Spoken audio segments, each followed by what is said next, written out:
and we're going to move on to non-financial incentives. So this is the token economics framework. We are at the chapter on mechanism design. Last lesson we talked about governance. So governance is how decision making is made, where we talk about consensus, then we talk about resolution mechanisms, which are automated, and it can be automated with whatever machines. This time we're going to talk about NFI, non-financial incentives. And non-financial incentives exist because sometimes financial incentives can only go so far. There are other mechanisms in place that can incentivize people to be part of the ecosystem. So we're going to talk about voting protocol and allocation mechanism.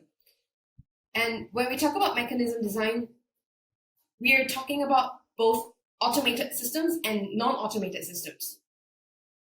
As part of this, as part of the economics designer for your token ecosystem or your systems designer, you really want to outsource part of it to automation because machines are generally more efficient than us. But at the same time, we want to keep the human aspect of things to allow them to be part of the system as well, because machines are part of the system, so are humans. So we want to keep that in the ecosystem. That's why we have parts that's non-automated. The second thing is also that this mechanism designs the rules of the game, right? Rules of the ecosystem. But something important to note is that rules are not fixed, are not standardized. It continues to evolve, continues to grow. As the ecosystem grows, as new participants come into the game, as the objectives continue to evolve, it changes. The rules can change. And we need humans here to be able to give their inputs, and also because we're talking about decentralized governance, there is no one authority that comes in to say that this is how we're going to change, this is how the automated part will change because the ecosystem has changed. No, we have the humans' input, and humans are part of this ecosystem. They come together, make decisions, and then execute it with an automated mechanisms or machine. So that's why in mechanism design, we are always talking about two things, the automated part and the non-automated part. Okay, so what's the purpose of non-financial incentives? Because we keep talking about incentives. The purpose is really simple. It's just to align incentives. How do we reduce information asymmetry? And as I mentioned, because the system is dynamic, it's continuously changing and evolving. It's a continuous ecosystem. We can align incentives by observing the outcome of choices. So one way is to look at the past. So if you're a part of the ecosystem, you can look at your past choices. Because when you first go into the ecosystem, you're completely clueless. There is no handbook to read. You can read the white paper, but that's about it. But as you continue to participate in the ecosystem, you continue to vote, you continue to transact, you interact with other people in the ecosystem, you get to observe the outcome of your actions. And this will change how you're going to behave in the future. And it reduces information asymmetry because now everyone gets to observe each other's actions, not just reduce information asymmetry, but to make information more abundant and more available.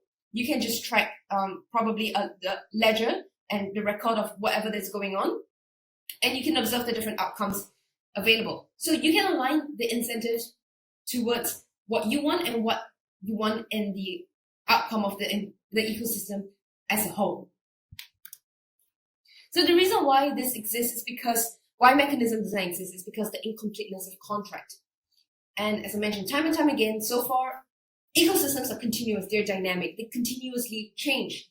And so number one, it's very difficult to foresee, based on the current situation, it's very difficult to foresee and describe what will happen based on your ecosystem today, based on whatever that you have today. What could happen, how the world changes, or what are the market forces that will affect your ecosystem. The other thing is also that because ecosystems are dynamic, they continuously change. You don't know how much the change will be and how drastic the contract should include, or what kind of situations could happen. So it's expensive to foresee. It's very expensive to predict, and expensive in both monetary terms and time cost terms, because you need to invest a lot of time to go and figure out what's going to happen and think of solutions. So we need incentives in place. We need incentives to kind of constrain the actions of people, to kind of foster coordination with everyone. And as I mentioned, every ecosystem has an objective. The ecosystem can be continuous, it can be dynamic, it can continue to evolve and grow. But at the end of the day, it's still moving, it's still inching towards the objective, the main objective that we want. So we can constrain these kind of behaviors through non-financial incentives. And that's why we are talking about non-financial incentives. That's why it's a big topic on its own. We talk a lot about incentives. What about disincentives? Remember in the first lesson, I told you the three primary basics of economics is it's incentives, punishments, and behaviors. How do we use incentives or punishments or disincentives to affect behaviors of people? So we talk a lot about incentives, but what about disincentives? What are bad actors? What are bad actions that we want to reduce? So to the different extent of your objectives or your ecosystem, these could be some of the different bad actions. The first one is vote buying, because you want to make your ecosystem, vote buying and last minute vote swing. You want to make your ecosystem safe, where the mechanisms in place are, where people can feel very safe to cast the very honest vote. Remember we talked about incentive compatibility a few lessons ago? We want them to be able to cast their very honest votes, regardless of what people are going to cast. They want to cast their very honest opinion. And we want to make it very safe. We want to have a safe environment for them to do that and for the outcome to reflect their choices. By having vote buying or last minute vote swing, this could really affect how safe they feel. And if there's too much of it, an individual won't want to join the ecosystem anymore. The other thing is not caring to vote, which is voting apathy that we talked about just now. Because right now when we distribute power, we decentralize governance, we decentralize a lot of things.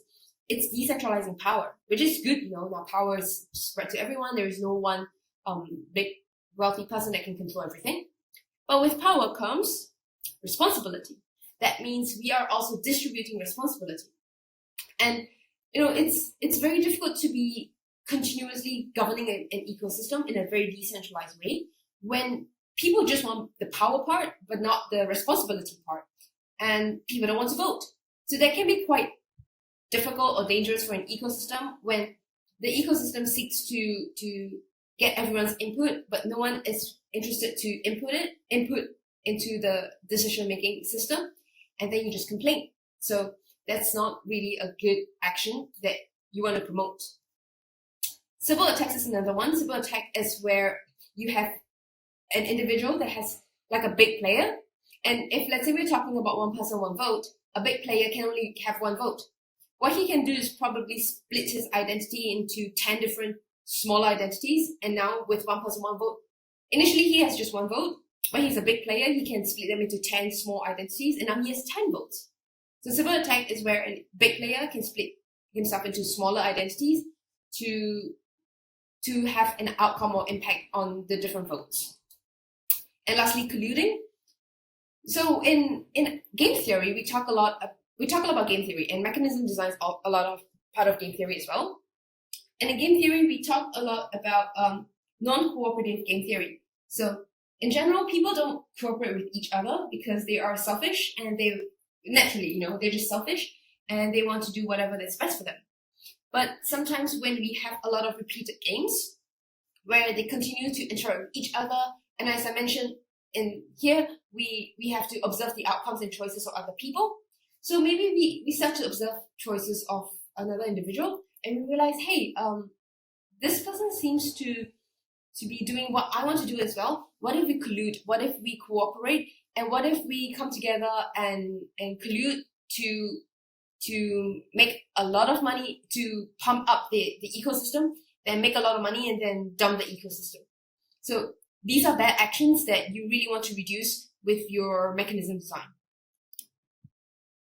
So before I go on to the business part and tell you about solutions, really wanted to share a little bit more about the foundations of mechanism design. Mechanism design comes in two circles. The first circle is microeconomics, which is the middle circle. And it looks at why people do what they do, why do they behave like that. And the foundational theories are stuff like principal agent models, game theory, and just understanding why people do what they do. But on a bigger scale, because we're talking about systems, right? Not just individuals, but individuals in a system. In systems and decentralized systems, we're talking about complex theory. We're understanding how systems work, how systems continue to evolve. And we're applying complex theory into economics. So something that's very important to remember is that in economics, we like to talk about steady states. We like to talk about equilibrium. You know, the whole part where supply and demand meets, and then you've got the intersect in the middle, and the intersect is like an equilibrium where there is no incentive for the intersect to move, because that's where the two lines meet. So that's an equilibrium state. It's a steady state.